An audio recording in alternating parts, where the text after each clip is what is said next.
आलेलं अपयश हे कुठल्या अर्थाने घेतलं याच्यावरती डिपेंड आहे. बऱ्यापैकी पालकांना असं वाटत असतं की आता ह्याला अपयश आलं तर ह्याला थोडं चिडवतो, ह्याच्याशी थोडं बोलत नाही, ह्याच्याशी असा वागतो म्हणजे हा चवताळून उठेल आणि काहीतरी करेल. पण आत्ताची मुलं तशी नाही आहेत. आता तुम्ही त्याच्यावरती चिडला, त्याच्यावर रागवला, त्याला कम्पेअर केलं तर तो चवताळून नाही उठणार आहे. तो म्हणणार आहे हा मी असंच आहे, मग ठीक आहे मी अपयशीच आहे आणि मग असं करा. हा मी माझ्यासाठी काहीतरी करतेय, मी माझ्याच स्वतःच्या प्रवासात आहे आणि माझ्याच प्रवासात मलाच माझ्याकडून अपयश आलंय, मग मी कशी कमी पडले ह्याच्यावरती स्वतःहून करू शकते. पण तिथेच मला तुम्ही दाखवून दिलं की तू कशी कमी पडले तर कदाचित मी नाही. दारू पेताड्याच्या घरी 2 पोरं असतात. एक एक एकदम चांगलं IAS अधिकारी होतं आणि दुसरं एकदम दारू पिऊन म्हणजे त्रास देऊन सगळं हे करणार होतं. हे कशावर आहे तर तो घेतोय कसं, समोरचा माणूस त्या परिस्थितीला कसं घेतोय हे त्याच्या कणखरतेवर ते डिपेंड आहे. त्या मानसिकतेवर ते डिपेंड आहे की काही मुलं एक्झामला जाण्याच्या आधी एक्झाममध्ये गेल्यावर मी कसा फेल होईल, माझं कसं नुकसान होईल, मला कसा त्रास होईल, किंवा आधी झालेले अपयशाच्या स्टोरी ऐकलेल्या असतात की कसं त्याला गडबडलं सगळं आणि त्याने ते डोक्यामध्ये त्यांनी खूप वेळा ते इमॅजिन केलेलं असतं आणि त्यामुळे मेंदूला त्या इमॅजिनेशनमध्ये तशा प्रकारचे केमिकल इनबॅलन्सनेस बॉडीमध्ये चालू राहिलेले असतात. मग याच्यामुळे काय होतं, जेव्हा परीक्षा, जेव्हा काहीतरी कष्टाचं काम, जेव्हा काहीतरी रिस्क टेकिंग, फिअर हा नॅचरल रिस्पॉन्स आहे, भीती हा नॅचरल रिस्पॉन्स आहे, पण एन्झायटी ही तुम्हाला अयशस्वी ठरवते. का बरं? कारण एन्झायटी ही अस्तित्वात नसलेल्या गोष्टींबद्दल विचार करायला मजबूर करते. ज्या दिवशी तुम्हाला लग्नाला चांगला मस्तपैकी छान जायचं त्यावेळेसच तुमच्या केस सेट होत नाहीत, किंवा ज्या दिवशी तुम्हाला घरी पाहुणे येणार आहे त्या दिवशी तुमच्या रोज बनवणारी खिरीमध्ये कधी मीठ पडतं कळत नाही. ही एन्झायटी आहे ना, की कधीही म्हणजे खूप रेअरली केलेल्या किंवा खूप काळजीने केलेल्या गोष्टींमध्ये मेंदू गडबडतो.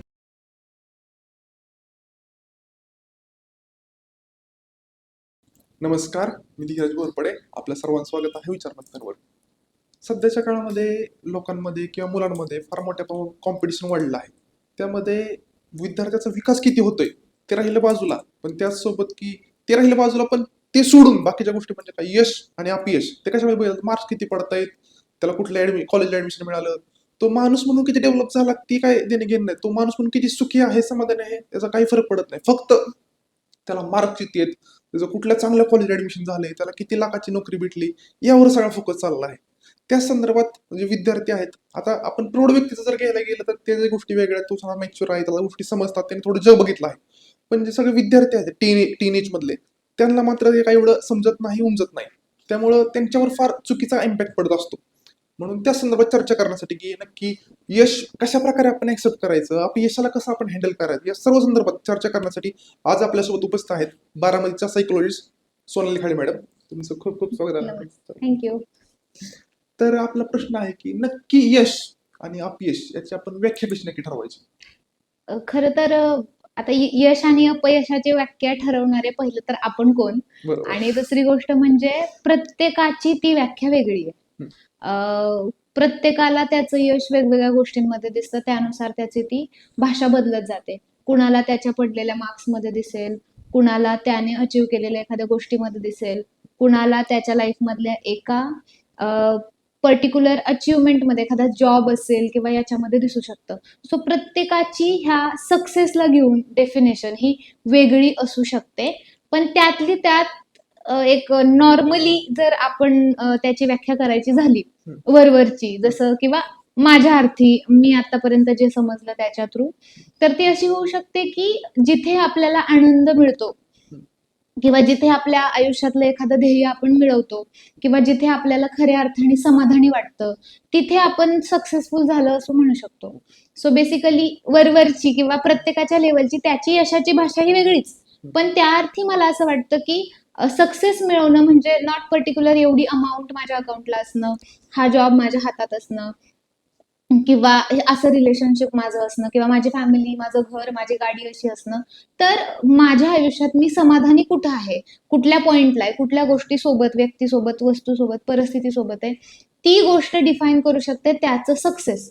सो माझी तुम्ही जर विचारली म्हणजे सक्सेस काय आहे, तर माझे 4-5 मित्र-मैत्रिणी ज्यांच्यासोबत मला खूप भारी वाटतं अशी लोकं म्हणजे 4 लोकं आयुष्यामध्ये अशी की ज्यांच्यामुळे तुम्हाला ज्यांच्यासोबत तुम्ही सगळं शेअर करू शकता, ज्यांच्यामुळे तुम्हाला एक जिवंत असण्याची भावना येते.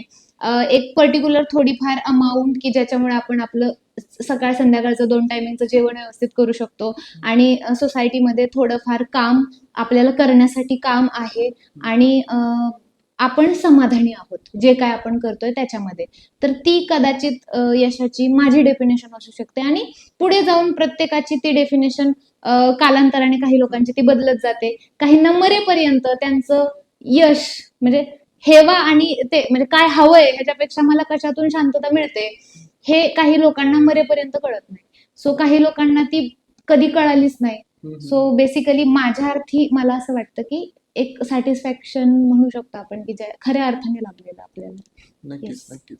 जेव्हा माणूस आपल्या विद्यार्थी या दशेमध्ये असतो त्यासाठी ते वेगळे यशाची डेफिनेशन वेगळी आहे. हा. त्यांच्या पालकांसाठी यशाची डेफिनेशन वेगळी आहे हो. आणि जो माणूस जरा सेटल डाऊन होतो त्यासाठी मनशांती हीच ते यशाची व्याख्या असू शकते. म्हणजे ओव्हरऑल म्हणायला गेलं तर ज्याच्या त्याच्या दृष्टिकोनाने यशाची व्याख्या ही वेगवेगळी आहे. वेगळे डिफरंट आहे. Yes. तर या संदर्भात मला दुसरा प्रश्न आहे की कधी कधी अपयश येतं ते हो. यशाचा दुसरा भाऊच म्हणू शकतो अपयश म्हणजे. तर हा. अपयश येतं तर काही लोक खचून जातात, पूर्णतः खचून जातात. तर काही लोक फार मजबूतीने अजून ताकद लावतात जुन्यापेक्षा जास्त. हम्म. ही नक्की दोघांचं मानसशास्त्रामध्ये काय फरक असतो? आता हे डिपेंड आहे अपब्रिंगिंगवरती की कसं अपब्रिंगिंग झालंय आणि कशा अर्थी त्याने ते घेतलेलं आहे. म्हणजे even if it matters on genetics also आणि कशा अर्थाने आपण ते घेतलेलं आहे त्याच्यावर आहे. आलेलं अपयश हे कुठल्या अर्थाने घेतलं याच्यावरती डिपेंड आहे. बऱ्यापैकी पालकांना असं वाटत असतं की आता ह्याला अपयश आलं तर ह्याला थोडं चिडवतो, ह्याच्याशी थोडं बोलत नाही, ह्याच्याशी असा वागतो म्हणजे हा चवताळून उठेल आणि काहीतरी करेल.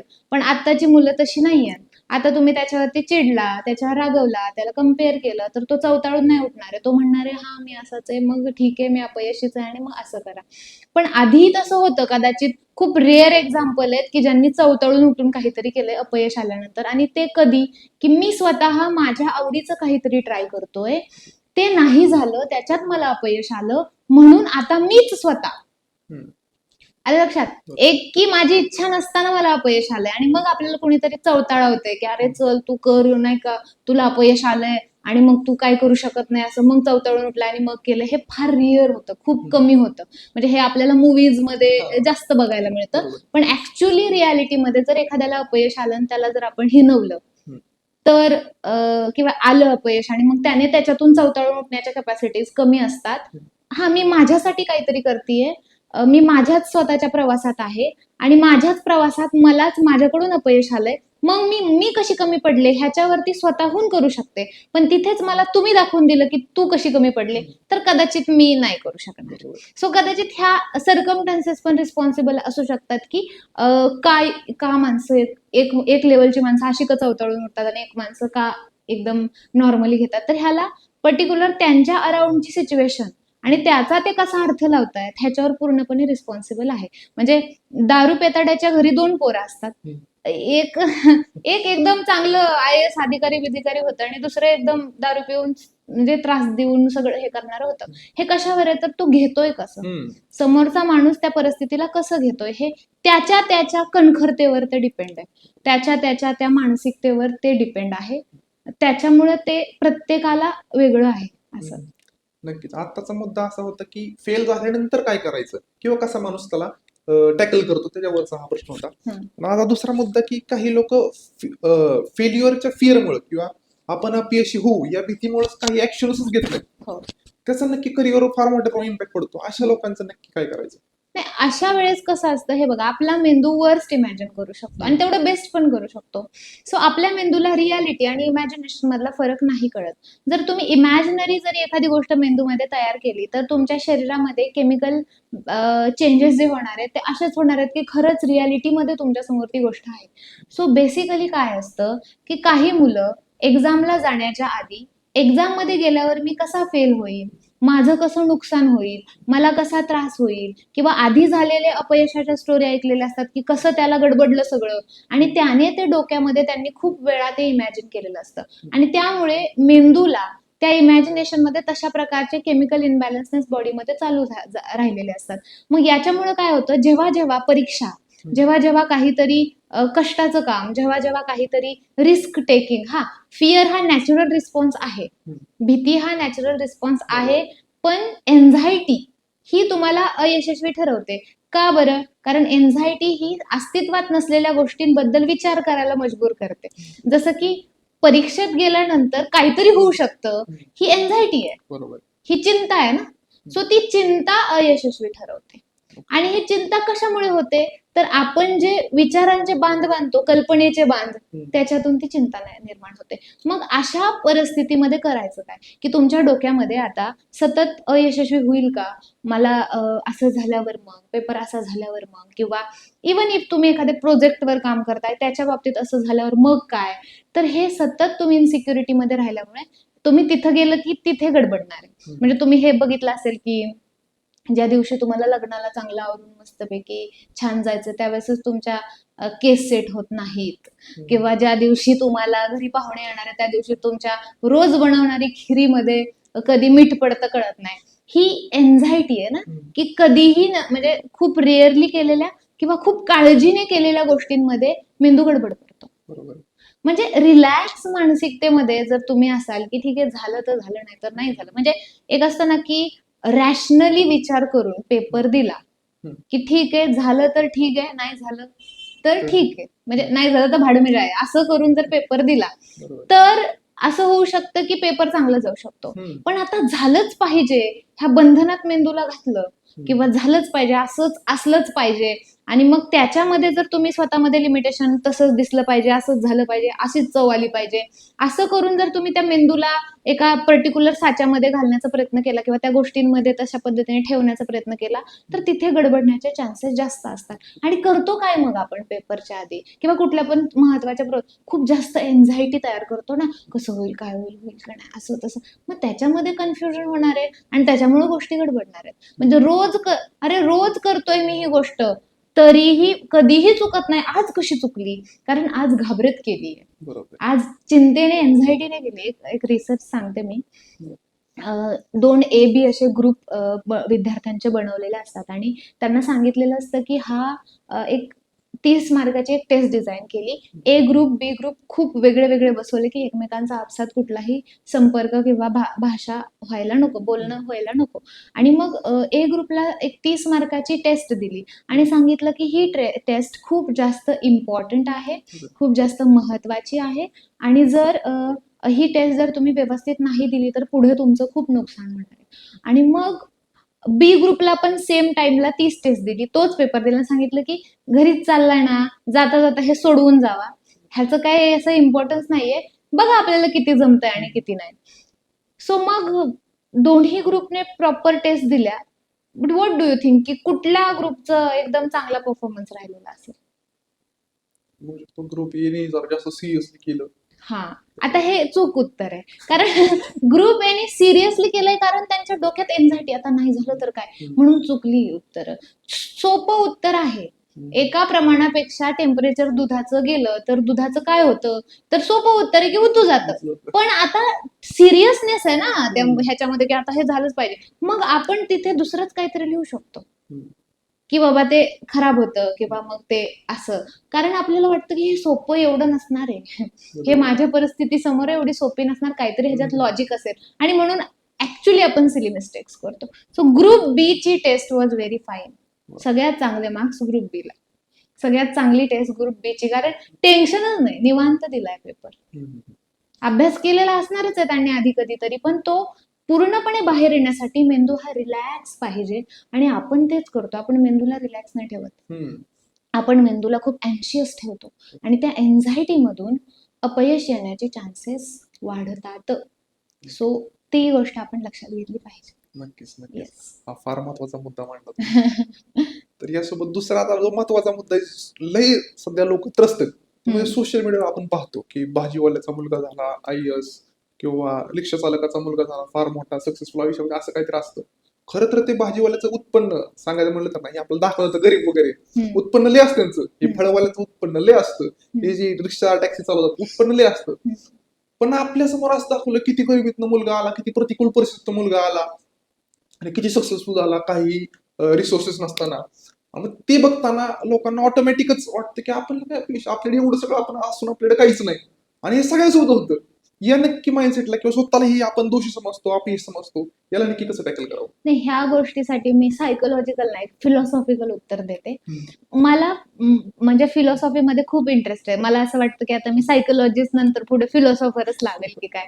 सो बेसिकली माझ्या बाबतीत असं होतं की मी आता सध्या ज्या ठिकाणी आहे तिथे मी स्वतःला खूप सक्सेसफुल म्हणवते, असं काही नाहीये. पण मी जसं व्याख्या केली होती की एक शांतता, एक सॅटिस्फॅक्शन, 4-5 आपली अशी स्वतःची हक्काची माणसं आणि मग आपलं आयुष्य चाललंय बाबा, काहीतरी आपण सोसायटीसाठी काहीतरी करतोय. तर त्या एका डेफिनेशन मध्ये मी बसले आणि मला आता भारी वाटतं. पैसा कमवतो आपण, काम करत असेल तो बाहेर येणारच आहे. म्हणजे तुम्ही काम करता तर पैसा येणारच आहे, त्याला काही हे नाहीये. सो बेसिकली खूप सारे माझ्या मैत्रिणी किंवा मित्रांचं असं येतं मत की तू खूप करते बरं का, तुझं म्हणजे नाही का खूप कष्टाने केलं, तू असं केलं, लवकर मिळालं. आमच्या वयाची पोरं म्हणजे आता आम्ही गाडी घेतली तर तिथे असं झालं की ह्या वयाची मुलं अजून नाही का शिकतच असतात, तोपर्यंत तू स्वतःच्या पैशाची 1 रुपया पण कुणाकडून न घेता गाडी घेतली, असं तसं. सो बेसिकली ह्याच्यावरती माझं एक असं मत आहे की ठीक आहे, इव्हेंच्युअली तुम्ही चांगले माणसं आहात तर तुमच्यासोबत चांगलं होतच. तुम्ही खूप कष्ट केले, कष्टाला लवकर सुरुवात केली तर तुम्हाला लवकर यश मिळतं. जसं की मी 11वी पासून नोकरी करायला सुरुवात केली म्हणून मला वयाच्या 25व्या वर्षापर्यंत बऱ्यापैकी एक स्टेबल लाईफ मिळाली. पण मी एक फिलॉसॉफिकल विचार करते हा की प्रत्येकाचा टाइम आहे. म्हणजे ते ना अपना टाइम आएगा. सो प्रत्येकाचा एक टाइम आहे. काहींना हेच सक्सेस वयाच्या 15व्या वर्षी पण मिळाले. काहींना काही ऍक्टिंग क्षेत्रामधली मुलं आहेत अगदी 10व्या-12व्या वर्षी त्यांनी ते सक्सेस मिळवलंय. काहींना हेच सक्सेस वयाच्या 35व्या वर्षी मिळालंय, काहींना ते 40व्या, काहींना तेच 45व्या आणि 60व्या आणि 80व्या वर्षी पण सक्सेस मिळवणारी माणसं आहेत. त्यामुळे प्रत्येकाचा असा एक टाइम आहे. म्हणजे तुम्ही त्या गोष्टी मिळवण्यासाठी इनफ सक्षम झाला की ती गोष्ट तुमच्यापासून हिसकावून कोणी घेऊ शकत नाही. मग प्रॉब्लेम हा कष्टाचा नाहीये, माइंडसेटचा पण आहे. म्हणजे तुम्ही कष्ट करताय पण तुमचा ती गोष्ट आयुष्यात येण्यासाठीचा तुमचा माइंडसेट, तुमची एनर्जी पण ती पाहिजे. सो बेसिकली आत्ता नाहीये तर थोड्या दिवसांनी होईल. आणि ते असं ओढून बिडून ते आणता येत नाही. म्हणजे आपण म्हणतो यश ओढून आणलं पाहिजे, असं ओढून बिडून आणता येत नाही. तुम्हाला फक्त कष्ट करत राहायचंय, योग्य प्रामाणिकरित्या काम करत राहायचंय, तुम्हाला तुमचा 100% देत राहायचंय आणि तुमची एनर्जी खूप पॉझिटिव्ह ठेवायची आहे. आपण खूप करतो आणि शेवटी म्हणतो यार माझ्या नशिबातच नाही. आणि मग ते म्हणतो त्यावेळेस तिथेच आपली एनर्जी निगेटिव्ह लागते, आपली वाईब निगेटिव्ह लागते आणि मग ते नाही होत आपल्यासोबत. म्हणजे झाकीर खानचं मी म्हणजे आपण ऐकतो सगळेच, तर त्याचं ते तथास्तु म्हणून शो आहे. तर तो काय सांगतो की अरे गलती से भी खुद के लिए नेगेटिव नहीं बोलना चाहिए, कब क्या पता कब भगवान तथास्तु बोलते और खुद के लिए इतना अच्छा बोलो की क्या पता भगवान फिर से तथास्तु बोल दे. तर मग बेसिक आहे की तुम्ही स्वतः कष्ट करताय, अभ्यास करताय, दिवस रात्र एक करताय, कामं करताय, पण मग ती गोष्ट तेवढ्या ताकदीने तुमच्याकडे येत का नाहीये? कारण तुम्ही त्या गोष्टीला व्हायब्रेट नाही करत आहे, फक्तच काम करताय. सो हे दोन्ही आहे. एनर्जी सायन्स वरती मानायलाच पाहिजे आणि म्हणजे एक ऊर्जेवरती मानायलाच पाहिजे आणि त्या ऊर्जेला स्वतःची ऊर्जा ट्यून करता आली पाहिजे, पॉझिटिव्ह एनर्जी. आणि त्याच्यासोबतच तुमचं काम, म्हणजे हे दोन्ही गोष्टी सोबत जातात. काही काही लोक मॅनिफेस्टेशन म्हणतात आणि मग ते दिवस रात्र डोळे बंद करून बसले आणि मग कसं येतंय त्यांच्या आयुष्यात काय. ते पण करा, ते गरजेचंच आहे. त्याच्यासोबत कष्ट पण करा. ह्या दोन्ही गोष्टींची सांगड पाहिजे, म्हणजे की मी कष्ट करतोय आणि माझी ती गोष्ट मिळवण्याची ताकद पण आहे. ह्या दोन्ही गोष्टी सोबत असल्या पाहिजेत. म्हणजे काम पण करतोय, विचार पण करतोय आणि ह्या दोन्ही गोष्टी सोबत आल्या की मग येतं तुमच्या आयुष्यात तुम्हाला जे हवं ते. थोडा वेळ लागेल, इट्स ओके ना. म्हणजे प्रत्येकाचा टाइम आहे. आज मला मिळालं, कदाचित म्हणजे काहीही होऊ शकतं ना, फ्युचरमध्ये सांगता येत नाही. आज जेवढ्या ताकदीने मिळतंय तेवढ्या ताकदीने न मिळता उद्या स्पीड कमी होऊ शकतं किंवा जास्त पण होऊ शकतं. तसंच प्रत्येकाच्या लाईफमध्ये आज काहीच नाही तर उद्या काहीतरी तरी होऊ शकतं.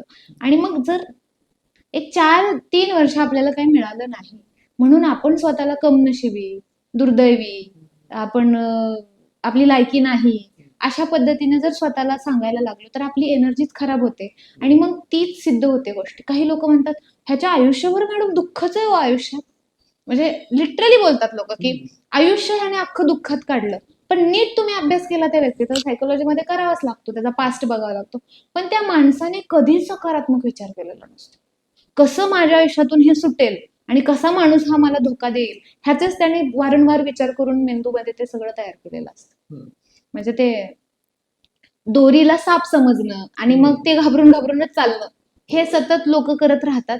कधी कधी ठीक आहे, समजून तुम्ही थोडं म्हणजे अवेअर होणं गरजेचं आहे, पण सतत तुम्ही त्या भीतीत जगायला लागला तर तुमच्या आयुष्यात तुम्हाला घाबरवतील अशाच गोष्टी येणार आहेत. त्यामुळे प्रत्येकाचा टाइम आहे, पण त्या टाइम सोबत तुमची एनर्जी पण आहे.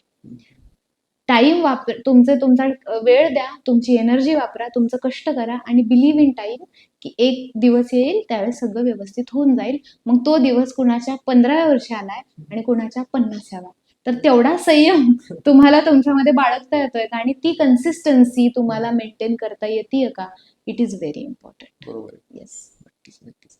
हा झाला यशापर्यंतचा प्रवास कसा नक्की करावा, कसा आपण अचीव करू शकतो. येस. पण आपण पाहतो की सामाजिकरित्या ज्या व्यक्तीला आपण म्हणू शकतो कलेक्टिव्हली की हा माणूस सक्सेसफुल आहे, पण तरी आपण पाहतो की तो माणूस तेवढा आनंदी दिसत नाही किंवा त्याला स्वतःलाच अजून आनंद वाटत नाही. या संदर्भात नक्की काय कारण, कसं काय झालं सध्या? कारण ज्या लोकांनी 10 वर्षापूर्वी 5 वर्षापूर्वी जे विजन पाहिलं होतं ते त्यांनी आता अचीव केलेलं आहे, पण तरीही मात्र ती सॅटिस्फॅक्शन, ती आपण म्हणतो ना शिखरावर जायसाठी त्या प्रवासादरम्यान मजा वाटते, आनंद वाटतो, जोश वाटतो की आपण तिथपर्यंत पोहोचलो, तिथं पोहोचलं काय नाही नॉर्मल असं वाटतं. असं होतंय की सक्सेसफुल झालेत लोक पण त्यांना अजून ती मजा येत नाही. तर त्या संदर्भात ती काय मजा आहे कारण तुम्ही एका गोष्टीला सक्सेस मानलंय ना, ती गोष्ट तुमच्याकडे आली की संपलंय तुमचं सक्सेस. ते तुमचं सक्सेस हे एका गोष्टीपर्यंत खरंच मर्यादित आहे का हो? त्याला तिथपर्यंत मर्यादित नका ना ठेवू. तुमचं सक्सेस हे म्हणजे मसाला मूवी जर तुम्ही बघितला असेल तर मसाला मूवी मध्ये तो एक सायंटिस्ट काम केलंय, मला आता नीट येत नाही, पण मला त्यांनी एक प्रयोग केलेला असतो आणि त्या प्रयोगामध्ये ते सिलेंडर फुटून थोडा स्फोट झालेला असतो. मग तिथे पोलीस वगैरे माणसं गोळा होतात आणि मग त्यांना अरेस्ट करतात आणि अरेस्ट केल्यानंतर ते म्हणतात हे काय कशाला करता तुम्ही हे सगळं, ह्याची काय तुम्हाला आनंद मिळतो का? तर त्यावेळेस त्यांचं एक स्टेटमेंट आहे की मी आनंदासाठी नाही करत, मी आनंदाने करतो. सो हे फार महत्वाचं आहे की आपण कुठल्या तरी पर्टिक्युलर गोष्टीसाठी करतोय की आनंदानेच ते सगळं करतोय. हे फार महत्वाचं आहे की मला आज मानसिक आरोग्य ही गोष्ट गावागावात गल्ली गल्लीत प्रत्येक घराघरात पोहोचवायची आहे. ती पोहोचल्यावर मग मला आनंद मिळणार का? तर नाही, मला ते करत असताना जो आनंद मिळतोय ना ते महत्वाचं आहे. त्यामुळे तुमचं vision purpose of your life हे माहिती पाहिजे. मॅडम माझं पर्पज ऑफ लाईफ मला एवढे कोटी रुपये कमवायचे हे आहे, मॅडम मला BMW घ्यायची आहे. मग ते मिळाल्यानंतर काय आहे तुझं purpose of life? Purpose of life हे कधीच मटेरियलिस्टिक नाहीये, की ही गोष्ट नाहीये, एक व्यक्ती नाहीये, एका परिस्थिती नाहीये की त्या परिस्थितीत तुम्ही गेला की आता झाला तुम्ही आनंदी. अरे नाही, ती एक अशी गोष्ट आहे जी मरेपर्यंत मरणानंतरही चालू राहू शकते. म्हणजे मी कायम म्हणते की ह्या क्षेत्रातलं माझं काम, मी स्वतःला 80 वर्षाची म्हातारी बघतीये एका कॅम्पमध्ये, पांढरी साडी घातलेली म्हातारी, आणि ती म्हातारी अजून पण 4 लोकांना असं पुढे घेऊन काहीतरी 2 गोष्टी सांगतेच आहे आणि तिचं मरेपर्यंत ती जिवंत आहे किंवा मेली तरी पण तिचं ते काम चिरंतर चालू राहणार. That is called the purpose आणि ते देतं खरी हॅपीनेस आणि ते देणारे खरा आनंद. का मग मला आता एवढं माझ्या पोरांसाठी करायचंय, एवढी कोटीची मॅडम पुढच्या 7 पिढ्या बसून खातील एवढी प्रॉपर्टी कमवायची, अरे कमवली ना तू, आता आहे तुझ्याकडे ती, पुढे काय? तर तुमचं पर्पज ऑफ लाईफ क्लिअर पाहिजे. बरोबर. त्यामुळे मग ते संपल्याची भावना येत, आता हे केलं आता पुढं काय नाही, अजून खूप आहे, अजून खूप आहे. म्हणजे सूर्य ते इट इज ॲज लाईक की सूर्य बनून आपण जगाला प्रकाश कधीच नाही देऊ शकत, कारण एवढं मोठं आपण कधीच नाही होऊ शकत. मग पंती बनून आपण उजळत राहू ना, जेवढं उजळेल तेवढं चालेल, ठीक आहे. जसं जाईल पुढे, जितकं पुढे जाईल तितकी माणसं 4 उजळतील, असा प्रवास करत राहिलो तर मग एक दिवस येईल की सगळंच उजळेल माहिती नाही, पण ऍटलीस्ट 4-5 गावं उजळवलीत आपण, एखादा स्टेट उजळवलाय आपण. तर हे अशा पद्धतीने करायला पाहिजे. विजन पाहिजे, पर्पज ऑफ लाईफ पाहिजे. इकडे पृथ्वीवर फेरी मारलीये ती अशीच फुकट जाणार आहे का? त्याचा काय वापर करायचा आहे त्या आयुष्याचा तुम्हाला, ही गोष्ट तुम्हाला खूप क्लिअर पाहिजे, तर जगायला मजा येते. आणि मग ती संपत नाही. म्हणजे आज तुम्हाला मी सांगितलेलं की मी सुट्टी घेतली, आज मी सकाळी मी आज कधीच न उशिरा उठणारी, आज मी 2 वाजता माझा बेड सोडला. सो आणि मला असं वाटलं की चला आपण आज निवांत राहू. पण मला कळालं की खरा माझा म्हणजे मला आत्ता येताना मला रडू आलं अचानकच, माहित नाही का. मग मला कळालं की अरे माझा निवांतपणा हे काम करण्यात आहे. म्हणजे कुठंतरी जाऊन मला निवांत वाटेल हे नाहीच आहे. मला इथे आली आणि आता काम करते ह्याच्यातच माझा निवांतपणा आहे आणि तीच माझी आनंदाची जागा आहे. नक्कीच. सो मग ती तुमची आनंदाची जागा तुम्ही शोधली पाहिजे. नाहीतर लोक म्हणतात ना मला बोर झालंय आता मी हे सोडून कुठेतरी दुसऱ्या देशात फिरायला जातो. म्हणजे काय, तर तुम्ही त्याच्या मागे पळू नका ना, तो निर्माण करा. तो जगाच्या कुठल्याच कोपऱ्यात नाहीये. दुःखी मन घेऊन तुम्ही मंदिरात जाऊन बसला तरी दुःखीच वाटणार आहे. दुःखी मन घेऊन तुम्ही थायलंडला गेला तरी दुःखीच वाटणार आहे. आणि आनंदी मन घेऊन तुम्ही स्मशानात जाऊन बसला तरी तुम्ही ती जळणाऱ्या प्रताकडे शांत मनाने बघणार आहे. सो बेसिकली आहे की तुमचं माइंड क्लिअर पाहिजे आणि तुम्हाला तुमच्या जगण्याचं कारण माहिती पाहिजे. झालं की मग आता काय करायचंय पुढे. मग तुम्ही यशस्वी व्हा किंवा नका हो, किंवा तेवढा लाखाने कोटीने पैसा कमवा किंवा नका कमवू तुम्ही, पण तुम्ही आतून तुम्हाला माहितीये की आज तुमच्या ध्येयासाठी किंवा तुमच्या पर्पज साठी आयुष्याच्या तुम्ही काहीतरी केलंय आणि ती भावना खूप सुखद असते की आज एक तरी पाऊल टाक. जसं आज एक पॉडकास्ट झालाय तर आज मी माझ्या ध्येयाच्या दिशेने एक पाऊल तर टाकलेलं आहे. आता उद्याचं उद्या बघू. आणि ती गोष्ट आज संध्याकाळी झोप आणायला मदत करणार आहे. ती समाधानाने येणारी झोप असणार आहे. सो त्याच्यामुळे हे purpose of life is very important. नक्कीच. हा पूर्णपणे प्रौढ जो समाज आहे त्यांच्यासाठी फार महत्वाचा सल्ला आहे. फार तुम्ही विस्तृतपणे उत्तर देता. तुमचे खूप आभार. तर पुढचा जो प्रश्न आहे तो विद्यार्थी आणि त्यांच्या पालकांच्या संदर्भात आहे. आपण पाहतो की काही विद्यार्थ्यांचे पालक हे फार टीकाकार असतात. आपण म्हणतो असावे शेजारी काय निंदकाचे घर असावे शेजारी, निंदकाचे घर असावे शेजारी. पण काही घरांचं ते घरच असतात. पालक फारच टीका करत असतात. फार वेळा बघायला भेटतं. त्याविरुद्ध काय असतं ते फार कौतुक करतात. नक्की हे टीका करणारे पालक आणि हे कौतुक करणारे पालक या पालकांच्या विद्यार्थ्यांचं नक्की पुढे भवितव्य कशा प्रकारे डेव्हलप होतं. कारण माझं असं वैयक्तिक मत आहे की प्रत्येक मुलाचं जे बालपण आहे त्या बालपणावर डिपेंड आहे की नक्की पुढे जाऊन तो काय करणार आहे. फार पोटेन्शियल असणारा मुलगा ही जर फार चुकीच्या प्रकारे जर त्याला ट्रीट केलं, एवढं नाही तुला पर्यंत पोहोचू शकत, तर नक्की टीका आणि कौतुक कशा प्रकारे इम्पॅक्ट करत एखाद्या विद्यार्थीवर. नाही, टीका केली नाही पाहिजे. म्हणजे टीकेला सकारात्मकरित्या तुम्हाला करता आली पाहिजे. टीका तुम्ही डायरेक्ट तुला अकलीचा भाग नाही, तुला काय कळत नाही, तू हो माग, ही टीका आहे ना, ही मुलांना खच्चीकरण करणारी आहे. कौतुक, आमचं बाळ म्हणजे जगातलं सगळ्यात ग्रेटच बाळ आहे, हे कौतुक जर असेल तर ह्याला कौतुक नाही, अतिशयोक्ती म्हणतो आपण, आणि ही पण त्रासदायक आहे. जसं की माझ्याकडे एक केस होती आणि एक मुलगा आला माझ्याकडे आणि आल्यानंतर त्याने माझ्या असे 10-12 सर्टिफिकेट दाखवले की मग मी ह्याच्यात असा आहे, त्याच्यात हे, याच्यात एवढे मार्क. पण आता तो मुलगा ज्या फर्स्ट इयरला गेलाय, 12वी मध्ये चांगले मार्क मिळाले त्याला, तो फर्स्ट इयरला गेलाय, आता त्याचे मार्क कमी आले. आता लहानपणापासून त्याच्या आई वडिलांनी माझं बाळ लय गुणाचं, माझं बाळ हुशार, माझं बाळ असं, माझं बाळ तसं, कौतुक कौतुक कौतुक ऐकलंय. आणि आता मार्क कमी आलेत, आता आई वडील काय म्हणतात की ठीक आहे कमी पडू दे, काही झालं तरी चालेल, काही नको, असं म्हणजे बोलतात ते, पण कळत नकळतपणे. म्हणजे हे पालक खूप डेंजर आहे. म्हणजे मुलांना म्हणतात आम्हाला काही फरक नाही पडत, तुला किती पण मार्क्स, पण ते बोलताना असे बोलतात की त्यांना अपेक्षित असतं ह्याला चांगले मार्क्स मिळाले पाहिजेत. आणि असे पालक खूप खतरनाक. आणि मग कुठेतरी मग तसं बोलत होते आणि त्या मुलाला प्रॉब्लेम असा झाला की लहानपणापासून एवढं कौतुक ऐकलं की त्याला असं वाटायला लागलं की त्याला कौतुकाची सवय झाली, ऍडिक्शन, नशा है ना, कौतुकाची ती नशा आहे. आणि मग वपूंचं खूप छान आहे ते, तुम्ही कधीतरी वाचावं, कौतुकाची नशा ह्याच्यावरच आहे ते. तर मग ती नशा झाली आणि मग आता काय झालंय, अपयशी झाला नाहीये, कमी मार्क्स आलेत, फेल नाही झाला, कमी मार्क्स आले, पण आता कौतुक कोण करत नाही कारण एवढा मोठा पसार आहे. फर्स्ट इयरला सगळे पोरं हुशार असतात म्हणजे तिथे आलेली, आणि मग त्या सगळ्यामध्ये ह्याला जलसीची भावना तयार झाली. आलं लक्षात? तिरस्कार, राग, क्रोध, चिडचिडेपणा, कमीपणाची भावना, हे सगळं त्याच्यामध्ये निर्माण झालं, जो की एक ऍव्हरेज विद्यार्थी आहे. ऍव्हरेज विद्यार्थ्यामध्ये हे नाही शोभत ना, पण ह्याच्यात तयार झालं. कारण काय? कारण पहिल्यापासून त्याला एक नंबरला राहायची सवय आहे. आता त्याचा नंबरच नाहीये. आणि मग त्यामुळे त्या कौतुकाने वेडा झालेला तो, आणि त्याच्यामुळे त्याच्यावर झालेला परिणाम, त्याच्यातून त्याच्यात झालेली घृणा, ती तिरस्कार आणि ती सगळं त्याचं जलसी, आणि त्याच्यामधून तर त्याने काय वाईट कृत्य केलं, तर ही कौतुक कुठं पडलं तुम्हाला? त्यामुळे लहानपणी जर एखाद्या व्यक्तीने, एखाद्या मुलाने एखादी गोष्ट अचीव केली तर त्याचं कौतुक व्हावं, पण त्याला झाडावर नेऊन आपण टोकावर एकदम बसवले वरती, हे नको. बरोबर. की तू अचीव केले, उद्या तुझा मित्र पण करू शकतो बाबा, हम्म. तूच करू शकतो फक्त, हा अहंकार त्याला देऊ नका. बरोबर.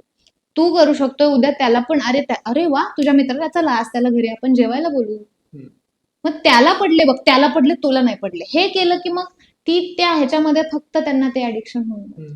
आणि टीकेचं तर म्हणजे हे कुठल्याच अर्थी चांगलं नाही की तुम्ही टीका केल्यानंतर पोरं सुधारतील तुमची, ती अजून येडागत करणार आहेत. जसं की रिस्पॉन्स कसा द्यावा, एक छोटं उदाहरण आहे. आताची मुलं, मुलं म्हणजे फुलं बिलं काय नसतात, मुलं म्हणजे निवडुंग असतात. बरोबर. म्हणजे तुम्हाला नीट तुमची लक्षात घेतलं तर ते निवडुंगाचं अख्खं झाड आहे ते. बरोबर आहे. मग एवढी हुशार आहेत. हम्म. मग आता एखाद्या मुलाला जर सिगरेट ओढायची सिगरेटीबद्दल कुतूहल त्याच्या मनात तयार झालं, तर मग तो आईकडे आला आणि मला कालच एका माझ्या 21 डेजच्या ते लाईफ चेंजिंग सेशन मध्ये त्यांनी प्रश्न विचारला, मुलांशी मॅडम बोलायचं कसं, कळतच नाही असं ते बोलले. मग मी त्यांना तेच सांगत होते की मुलाला सिगरेटीबद्दल कुतूहल तयार झालं, मग तो आईच्या मागे मागे येणार आणि आईला म्हणणार, अगं आई तुला आता ते स्वतःच नाहीच सांगत, ते मित्रावर नेतात मुलं, अगदी मित्रावर, की माझ्याकडे फोन येतात ना, माझ्या एका मित्राचा ब्रेकअप झालाय, मला माहिती आहे रे तुझा झालाय, मित्राचा कुठे, तुझाच झालाय. सो बेसिकली मग तिथून तो मुलगा म्हणणार की आई माझा एक मित्र ना सिगरेट ओढतो, अंदाज काढत असतो ना तो. मग आई म्हणणार असल्या पोरांपासून लांब राहा, मूर्ख असतात असली मुलं, नालायक असतात असली मुलं, आई वडिलांच्या कष्टांची त्यांना कदर नसते, व्यसन खूप वाईट गोष्ट आहे, असं करून त्या जिडकाढणार. मग पुढचं काही बोलणारच नाही पोरगा.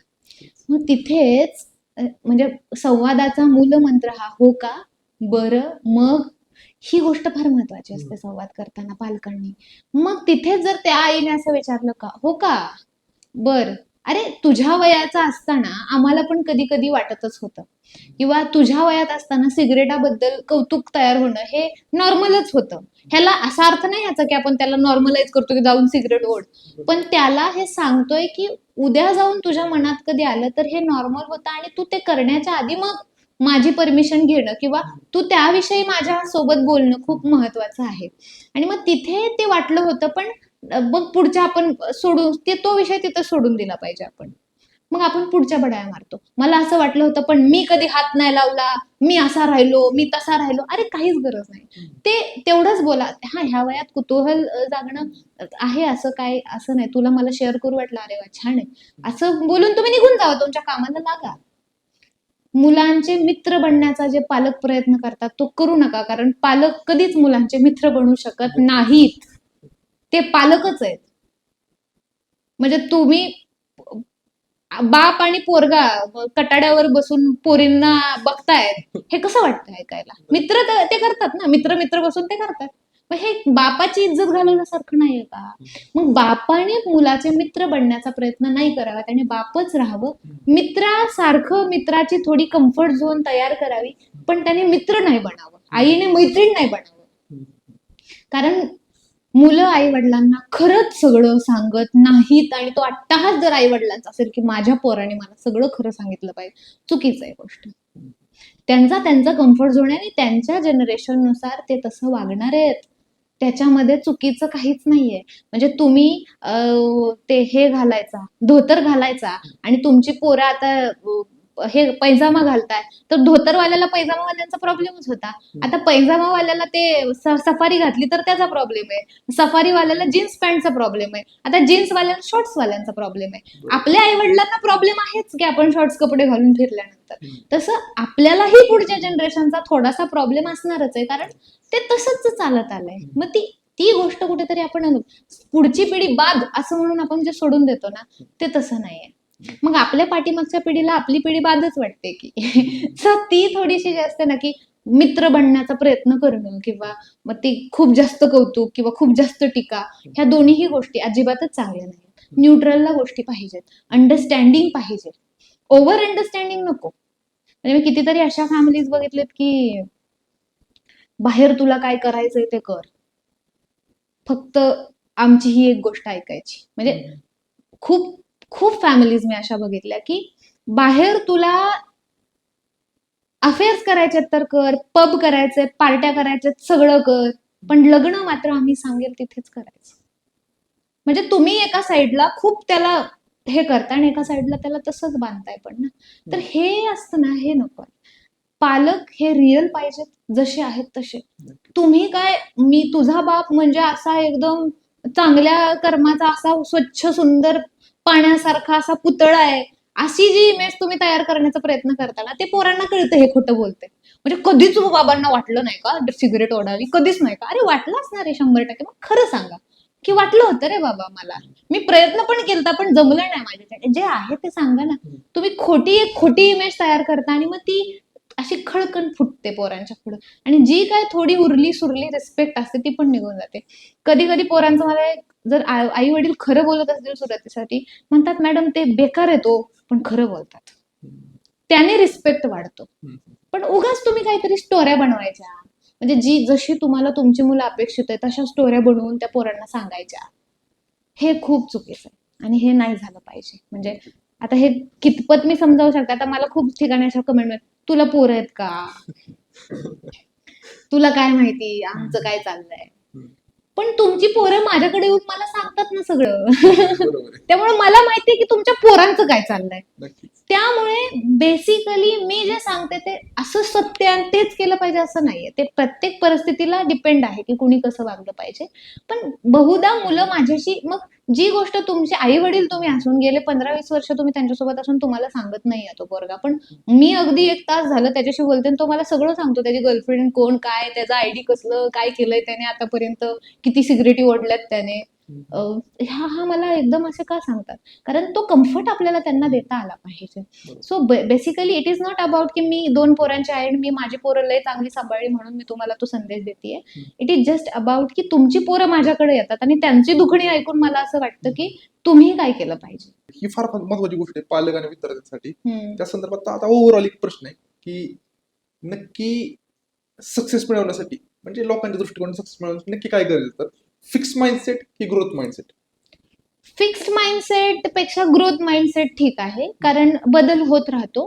आणि आधी यश मिळवण्याचा पद्धत हे खूप जास्त अभ्यास करणं, मग गणित सोडवत बसणं, मग शुद्ध लेखन लिहिणं, मग तुम्ही वह्या भरून काढणं शुद्ध लेखनच्या.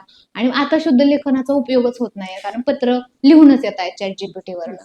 तर मग जसं जसं जग बदलत चाललंय तसं स्वतःला पहिले अडॉप्ट करणं, समाजात चाललेल्या बदलांना स्वीकारणं फार महत्वाचं. सगळ्यात महत्वाची गोष्ट की तुम्ही ज्या कुठल्या क्षेत्रात आहात त्या क्षेत्रात पण सातत्याने बदल होत राहतायत, ते बदल तुम्ही स्वीकारणं फार गरजेचं आहे. त्या एका फिक्स गोष्टीमध्ये असंच असतं आणि ते तसं तेव्हा होतं रे, आता फारच वेगळं येते, तू त्याच्यामध्ये घुसून बघ ना जरा.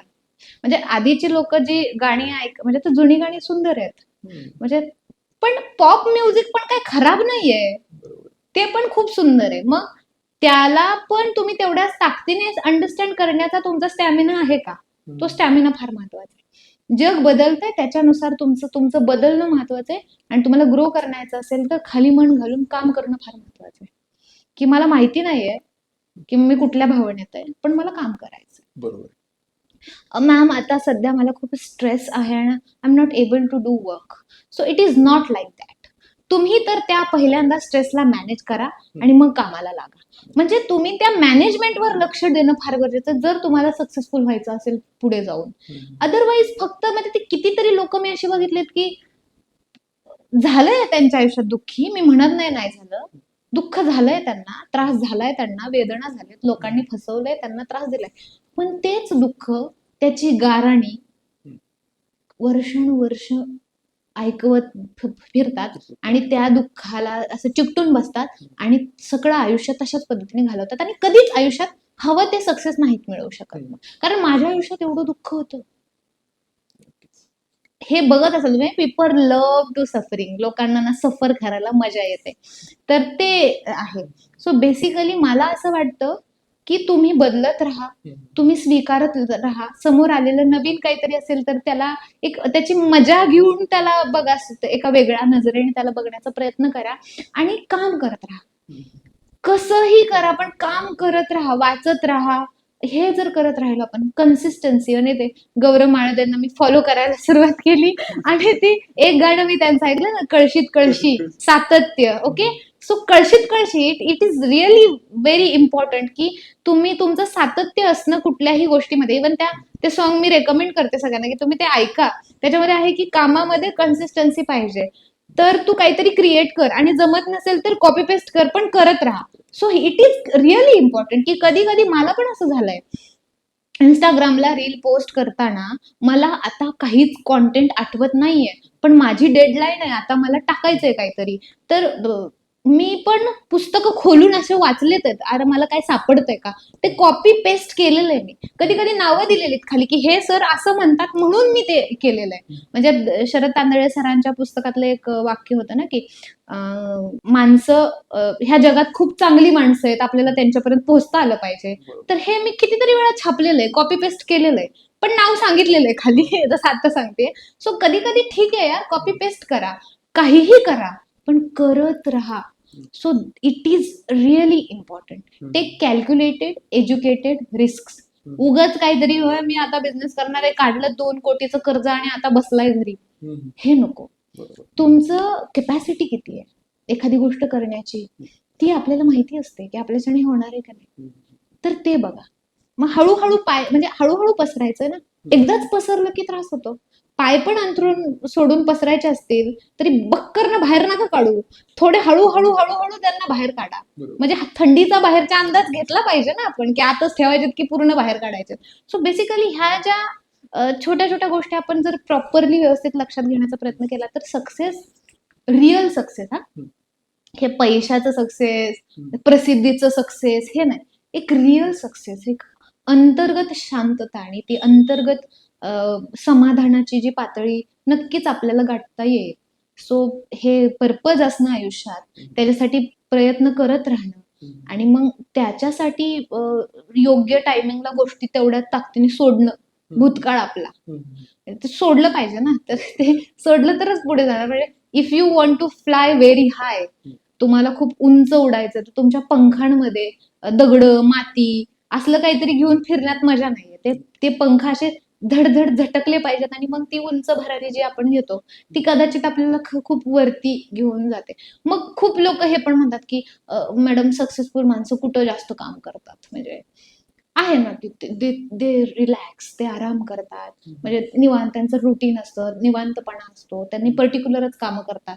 सक्सेसफुल माणसं म्हणजे ओनर, सक्सेसफुल ओनर हा शटर नाही उघडत. म्हणजे हे मी एका वर्कशॉप केलं होतं बिझनेस मॅनेजमेंटचं आणि त्याच्यामध्ये ऐकलेलं की सक्सेसफुल लोक, तुम्ही मालक आहात, तुम्ही शटर नाही उघडलं पाहिजे, तुमचा माइंडसेट मालकाचा पाहिजे. अरे त्या माणसाने तिथे पोहोचण्यासाठी आधी शटरच उघडले, त्याने झाडूच मारलेला आहे. तर मग ती पण एक mentality, if you want to sit relax, तर तुम्हाला म्हणजे तुम्ही घुबड आहात म्हणजे आणि खूप वर बसलाय झाडाच्या उंच टोकावर आणि रिलॅक्स बसलाय, गरुड आहेत एकदम उंच बसलाय का झाडा टोकावर रिलॅक्स बसलाय, खाली कावळे येऊन नाही ना म्हणू शकत की हा लय रिलॅक्स बसलाय, चिमणे येऊन लय रिलॅक्स बसलाय, मी पण बसतो. अरे तू बसणार कुठे आहेस, तू खालच्या फांदीवर, तुला एखादा कोल्हा दुसरा प्राणी पक्षी येऊन खाऊन टाकेल तिथं. तुला उंच बसायचंय टोकावर, तर तुला वर बसावं लागेल. वर बसायचंय आणि रिलॅक्स बसायचंय, तर वरतीच पाहिजे ना तुला. तर त्या हाय लेवलला जर तुम्हाला बसायचं असेल तर सुरुवात तुम्हाला त्या सगळ्या गोष्टींपासून छोट्या छोट्या करावी लागणार आहे आणि ते तुम्हाला अंडरस्टँड करून घ्यावं लागणार आहे. सो हे असं सगळं आहे, खूप काही आहे, पण त्यातली त्यात हे असं आहे. तर हे अशा पद्धतीने आपण अंडरस्टँड करून घेतलं पाहिजे. नक्कीच. याला फक्त मी एक छोटीशी गोष्ट जोडेन की ग्रोथ माइंडसेट नक्की का गरजेचं आहे. तर जे ट्रेडिशनली भरपूर सारे कामं, मी असं म्हणेल की 100-200 प्रकार जे प्रोफेशन्स होते ते फक्त आणि फक्त चॅट जीपीटीनेच, एका असिस्टंट जो की एआय असिस्टंट आहे, सगळी कामं कव्हर अप करतो. त्यामुळे जर तुम्ही फिक्स माइंडसेट सोबत बसला की नाही नाही मी स्पेसिफिक ह्या कामासाठी हा क्लर्क ठेवीन, तो माणूस ठेवीन, 100 माणसाचं काम एकटा माणूस करतो, ते पण फ्रीमध्ये. अहो आता माझंच सांगते, मला आता कार्यक्रमासाठी आमंत्रण येतात. आता कामासाठी आमंत्रण त्यांच्याकडून आपल्याला आलंय, मग आपल्याला अपेक्षा आहे त्यांचं पत्र आपल्याला आलं पाहिजे. हम्म. पण आम्ही काय करतो, आम्हीच पत्र पाठवतो त्यांना. ओके. आणि ते पत्र आमचं सुंदर असं ChatGPTचं आम्ही ते घेतलेलं आहे. मी ऍडव्हर्टाइजमेंट नाहीये, पण मी त्यांचं प्रीमियम घेतलंय. तर एकदम छान सुंदर पत्र आम्हाला ते बनवून देतं. ते पत्र आम्ही त्यांना सुंदर पद्धतीने पाठवतो आणि खूप आवडतं त्यांना ते, की आम्ही तुम्हाला विचारलंय पण तुम्हीच आम्हाला पत्र देताय किंवा काय. तर हे जे आहे हे ChatGPT मुळे किती सोपं झालं. नाही तर मला एक माणूसच पत्र लिहायला महिन्यातून जर 5-6 कार्यक्रम होत असेल तर त्याचे पत्र लिहायला मला माणसं बसवावी लागली असते आता. नक्कीच.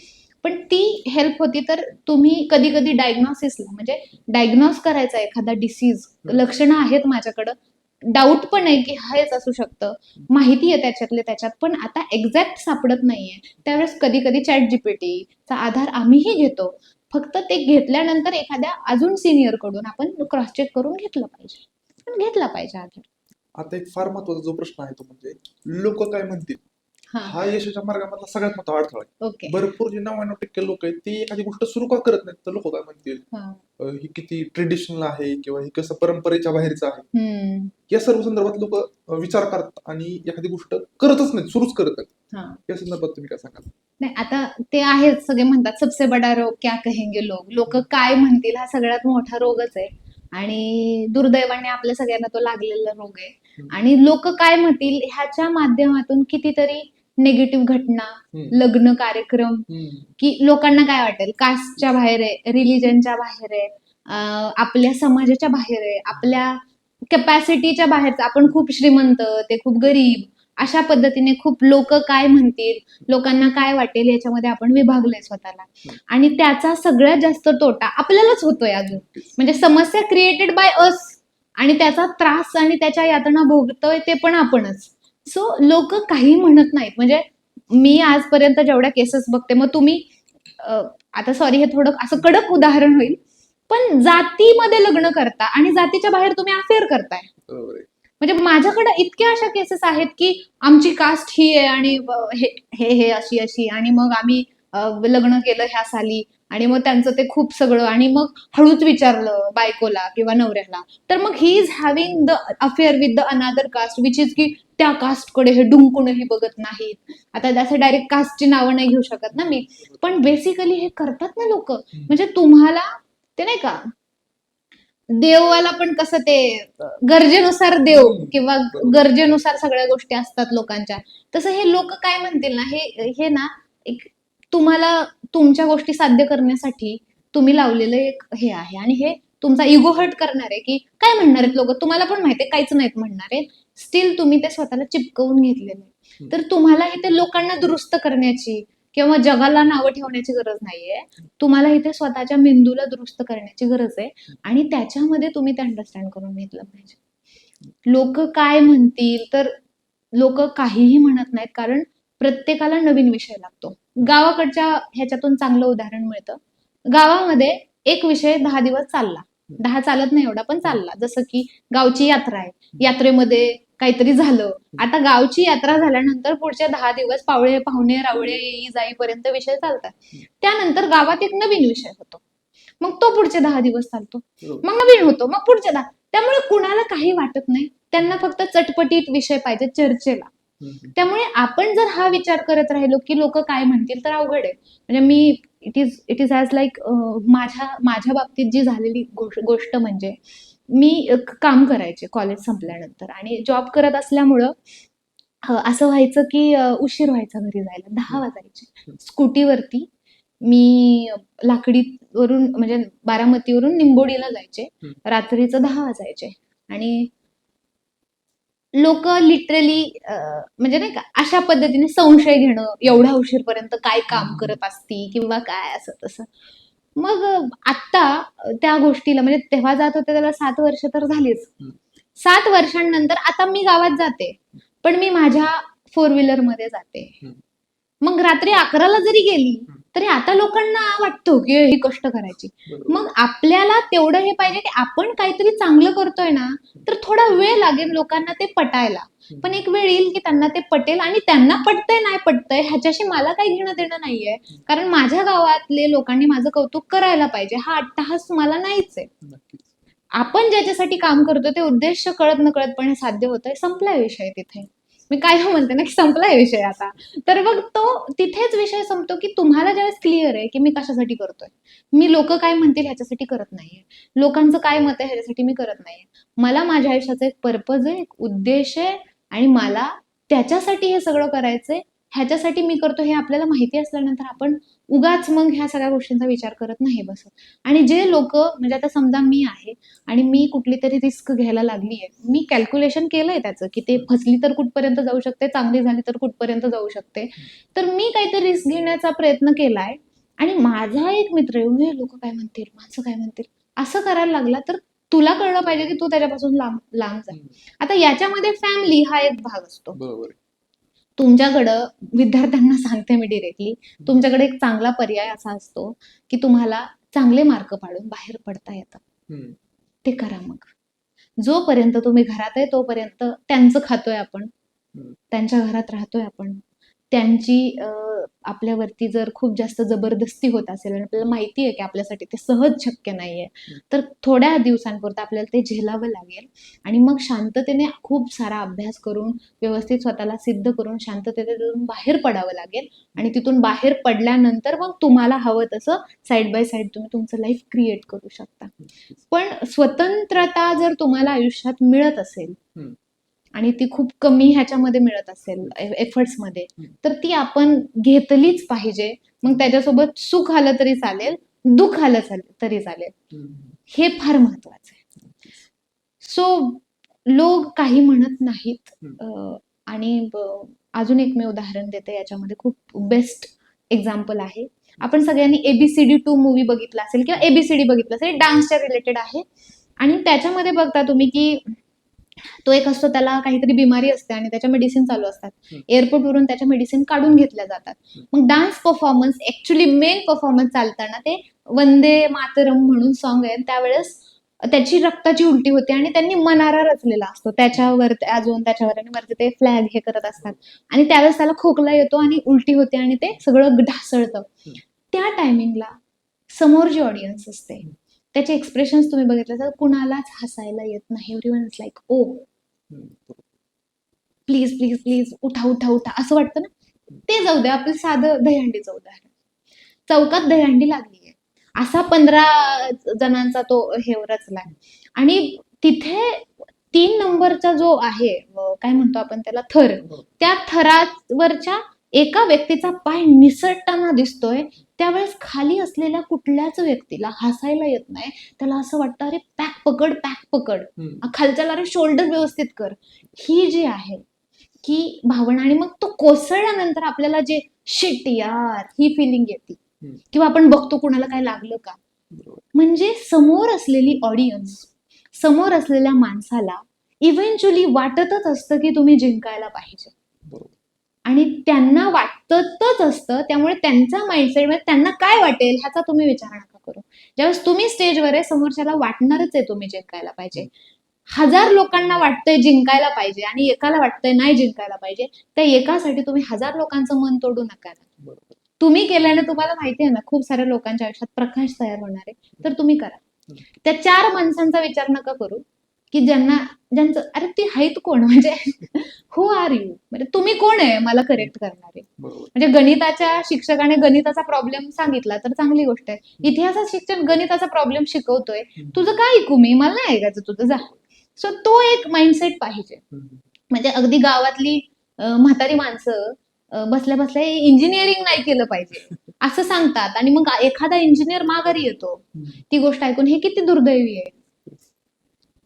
हे फक्त इंजिनियर्स लोकांच्या बाबतीतलं नाहीये, हे सगळ्यांच्याच बाबतीत. एखाद्याला साहित्यिक बनायचं, एखाद्याला वाचन करायचं, एखाद्याला कलाकार बनायचंय आणि मग गावातली 2 माणसं येतात आणि ती शेजारची 2 येतात आणि ती सोम्या गोम्या टोम्या, त्यांना काहीच माहिती नाहीये काय असतं म्हणजे त्या क्षेत्रातलं अस्तित्व, आणि मग ती म्हणतात की नाही केलं पाहिजे आणि मग म्हणून आपण नाही करत. तर मग आपल्याला पण आपली लाज नाही का वाटली पाहिजे, म्हणजे आपण आपल्या मेंदूचा किती वापर करतोय. त्यामुळे हे थोडं हार्श आहे, पण हे केलं पाहिजे ना. आपण एवढंच असं कसं राहायचं, म्हणजे नाही राहायला पाहिजे तसं. थोडंसं we have to be very strong about some things. म्हणजे मागे वळून बघितल्यानंतर वाटलं पाहिजे यार काहीतरी केलं आपण, का अख्खं आयुष्य असंच घालवलं. सो बेसिकली असं वाटतं मला की लोक काय म्हणत बिनत नाहीत आणि काय म्हणायचं, आणि जी काय काय म्हणतात तुम्हाला लोक ती माझ्याकडे येतात नंतर काय काय म्हणायला. So don't worry about that. Yes. तर आता एक शेवटचा प्रश्न, यश अपयश या संदर्भात आमच्या विचारवंतांच्या प्रेक्षकांना काय सल्ला द्याल? एकच सांगणं असेल की यश आणि अपयश हा आमच्या सायकोलॉजीमध्ये ह्या गोष्टी मानल्याच जात नाहीत. ती परिस्थिती असते. परिस्थिती असते जी माणसाला यशस्वी अयशस्वी प्रूफ करते. म्हणजे एखादा रनिंग करणारा विद्यार्थी आहे, म्हणजे एखादी रेस लागली आणि तिथे 10 विद्यार्थी पळतायत आणि मग जो पहिला आला तो खरंच यशस्वी आणि मग त्याने काहीतरी ग्रेट केलं त्याच्या आयुष्यामध्ये, हे जर तुमच्या डोक्यामध्ये हे भरत असाल तुम्ही, तर हे चुकतंय. त्यावेळेस त्याचा स्टॅमिना, त्याचं स्पीड, त्याचा टायमिंग, त्याचं खाणं, सकाळी झालेली त्याची मानसिकता, आईसोबत तो जे बोलून आलाय किंवा त्याने देवाला जी प्रार्थना केली आहे, ह्या सगळ्याचा संगम जिथे झाला तिथे तो जिंकला. नक्कीच. पण आपल्याकडे कुठेतरी एखादी गोष्ट कमी पडते, ती कमी आहे म्हटल्यानंतर आपण हरलो असं नाही म्हणू शकत आपण त्याला, की आपण कुठेतरी मागे राहिलो एक पाऊल, आपल्याला ते पुढे जायचंय. सो यश अपयश हे अगदी आपणच तयार केलेले शब्द आहे आणि त्याच्यात आपणच खूप नकारात्मकरित्या पिसले जातो. So I will tell you all of you, it is nothing like that. असं काहीही नाहीये यश आणि अपयश. आणि मग यशस्वी होण्यासाठी मग हे आणि ते सगळेच रूल सगळ्यांनाच लागू होतात असंही नाहीये. म्हणजे यशस्वी होण्यासाठी तुम्ही खूप चांगलं हँड रायटिंग तुमचं असलं पाहिजे, हस्ताक्षर असलं पाहिजे, तुमचं इंग्रजी खूप भारी असलं पाहिजे, तर मला नाही वाटत की असं काय असतं. म्हणजे यशस्वी लोक आहेत पण इंग्रजी येत नाही आणि त्यांना ट्रान्सलेटर मिळालंय, किंवा मग तुमचं हस्ताक्षर अजिबात चांगलं नाही, तुम्ही लिहायला माणसं ठेवलेली आहेत. बरोबर. त्यामुळे कुठल्याच पॅरामीटर नाहीयेत की ते पॅरामीटर मध्ये माणूस बसला की तो खूप यशस्वी होतो. आणि नाही, प्रत्येकाचे पॅरामीटर्स वेगळे आहेत, त्याच्या प्रोफेशननुसार, त्याच्या लहानपणानुसार, त्याच्या मूळ स्वभावानुसार, आईकडून आईच्या गर्भातून जे घेऊन आलाय तो त्याच्यानुसार प्रत्येकाचे यशाचे पॅरामीटर्स वेगळे लागतात.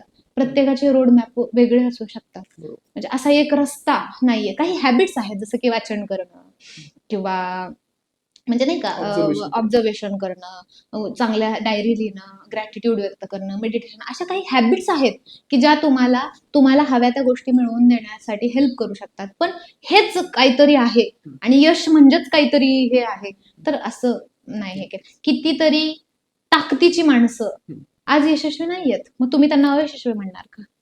म्हणजे ती त्या लेवल पर्यंत पोहोचली नाहीयेत. सुंदर गायक, सुंदर लेखक आहेत, पण त्यांना प्लॅटफॉर्मच मिळाला नाहीये ना कधी कधी. तर तसं नाही म्हणू शकत आपण. म्हणजे तुम्ही त्या सीडीवर उभा राहिला म्हणजेच तुम्ही लय यशस्वी, असं काही नाहीये. ती प्रत्येकाची ती भाषा आणि प्रत्येकाचा तो यशाचा पॅरामीटर आणि प्रत्येकाचं ते सगळंच वेगळं आहे. त्यामुळे मी ते एकाच सांगणारच नाही. ते सगळ्यांचं सगळंच वेगळं आहे आणि त्या वेगळेपणाला जपा आणि तुमचं तुम्ही काहीतरी वेगळं बना. Become the best version of your self. तुमचं एक बेस्ट, कुणासारखं आणि कुणी दिलंय त्या ह्याच्यावर चालण्यापेक्षा आपण जन्माला आलोय आपल्या तरीक्याने आपलं आयुष्य जगण्यासाठी आणि मग आपण ते जगू. आणि मग तुमच्या लेवलला तुम्ही बघा तुम्ही काय क्रिएट करू शकता. सो हेच असेल सांगणं की जस्ट ट्राय युअर हार्ड आणि जस्ट तुमच्या वेगळेपणाने काही क्रिएट करता आलं तर ते तुमचं यश आहे. आणि प्रत्येकाला ते त्याच्या वेळेने मिळतं. कुणाला आत्ता मिळेल, कुणाला उद्या मिळेल, कुणाला परवा मिळेल, कुणाला 5 वर्षांनी, कुणाला 50व्या वर्षी. सो ते पण काय असं हे नाही. So that's it. नक्कीच. म्हणजे लॉंग टर्म जर बघायला गेलं तर यश अपयश हे मॅटरच करत नाही. काय मॅटर करतो? काही नाही. तुम्हाला 2 टायमिंगला खायला मिळेल सकाळ संध्याकाळी, ऊन वारा पावसापासून वाचायला तुमच्या डोक्यावर एक छत आहे आणि कपडे आहेत तुमच्या अंगावर घालायला, तर तुम्हाला अजून यशस्वी म्हणजे मला ना म्हणजे मला असं वाटतं की मग हे ठीक आहे. आता या उपर जे काय आपण करतोय हे आपण आपल्या स्वार्थासाठी करतोय आणि मग ती सगळं आपणच तयार केलंय आणि मग आपणच त्याच्या मागे मागे पळतोय. आणि मग आता हे खूप असं वाटतंय हे वेगळ्या लेवलला चाललंय, पण मला बेसिकली असं काही वाटतच नाही ते यश अपयश. आणि मग यशस्वी विद्यार्थ्यांची मी खूप तारीफ केली आहे माझ्या इथं ओपीडीला आल्यावर. ओजीटीला पोरं येतात, मग ही खूप हुशार, मग हे आम्ही कधी हुशारच नव्हतो शाळेत. आम्ही मागच्या बेंचवर बसायचो. सो हे कारण अनुभवणं, एक्सपिरियन्स करणं हे सगळं आहे. तुम्ही कुठल्या तरी पॅरामीटर मध्ये त्याला घाललं आणि त्याला तुम्ही यशस्वी म्हणता, हे थोडंसं मला नाही आवडत. म्हणजे हे माझं वैयक्तिक आहे, हे काय मी असं फॅक्ट आहे आणि मग तुम्ही असंच करा किंवा असंच असतं असं नाही म्हणत आहे. पण मला वैयक्तिक असं वाटतं, म्हणजे माणूस म्हणून मला असं वाटतं की जस्ट एक्सपिरियन्स दिस वर्ल्ड जसं आहे तसं असं. नक्कीच आजचा जो मुद्दा होता फार महत्वाचा आहे. कारण विद्यार्थी असतील, विद्यार्थ्यांचे पालक असतील, तरुण मंडळी असतील, 30-35च्या वयातील, या सर्वांच्या दृष्टिकोनाने जे त्यांना फायदेशीर ठरू शकतं, या सर्ववर तुम्ही आज फार प्रगल्भपणे आणि समजेल अशा भाषेमध्ये सांगितलं. त्याबद्दल तुमचे खूप खूप आभार. थँक्यू तुमच्या सो पुढच्या मच. वाटचालीसाठी तुम्हाला खूप खूप थँक्यू सो शुभेच्छा. मच. Yes, thank you.